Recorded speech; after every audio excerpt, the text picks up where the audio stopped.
berjarak sekitar 360 km dari Pulau Jawa bagian selatan. Christmas Island atau Pulau Natal bukan tempat yang jauh dari wilayah Pelabuhan Ratu, Kabupaten Sukabumi. Para nelayan banyak yang mengenal pulau ini lantaran tak jarang dari mereka ada yang terbawa badai hingga ke Christmas Island. Meski demikian, Pulau Natal ternyata masuk wilayah Australia, padahal jaraknya lebih jauh dengan daratan Australia, yaitu sekitar 2.600 km. Beberapa orang menyebut pulau ini hanya selemparan batu dari Pelabuhan Ratu. Karena cukup dengan perahu, nelayan bisa mencapai Christmas Island dalam waktu kurang lebih 48 jam. Tempat ini disebut Pulau Christmas karena disinggahi oleh Kapten William Minors pada 25 Desember 1643. William Minors adalah kapten laut berkebangsaan Inggris. Dia merupakan master kapal milik East India Company atau EIC bernama Royal Mary. Kapal Royal Mary beroperasi untuk EIC sepanjang 1626 hingga 1639. Setelah penemuan pada Natal 1643, pulau itu dimasukkan dalam peta navigasi Inggris dan juga Belanda sejak awal abad ke-17. Tetapi baru pada 1666, peta yang diterbitkan kartografer Belanda Peter Goos memasukkan pulau itu. Alasan dinamai Christmas Island adalah karena William Minors menemukannya pada 25 Desember 1643. Irman mengungkapkan, akibat kedekatan pulau ini dengan Pelabuhan Ratu, banyak para pencari suaka ilegal atau imigran gelap yang menjadikan Pelabuhan Ratu sebagai tempat transit. Imigran gelap ini sudah ada sejak zaman Hindia Belanda, tetapi pada masa itu tidak menjadi isu seperti sekarang, lantaran ada kebijakan Belanda yang ramah.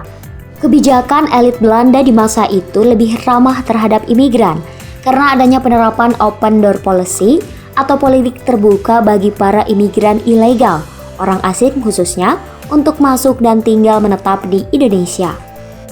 Imigran ilegal yang hanya transit pun tidak dipermasalahkan, selain karena kontrol laut masih sangat terbatas.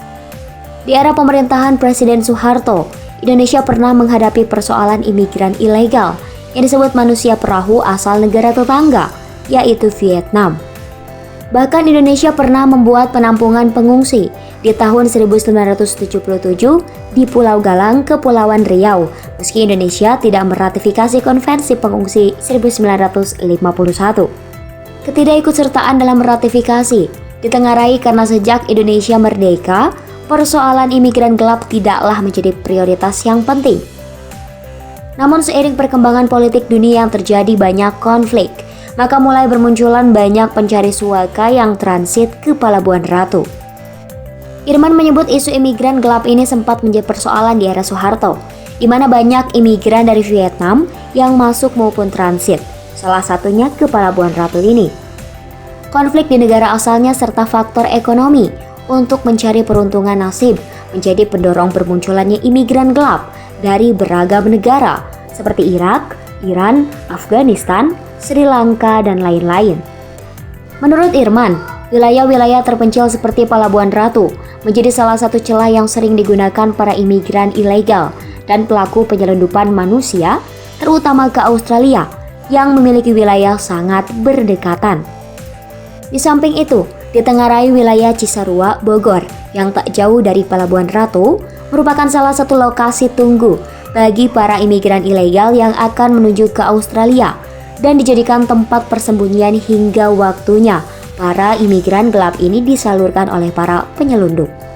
Posisi geografis Pelabuhan Ratu yang sangat dekat dengan Pulau Christmas menjadikan lokasi transit ideal yang bisa dikunjungi.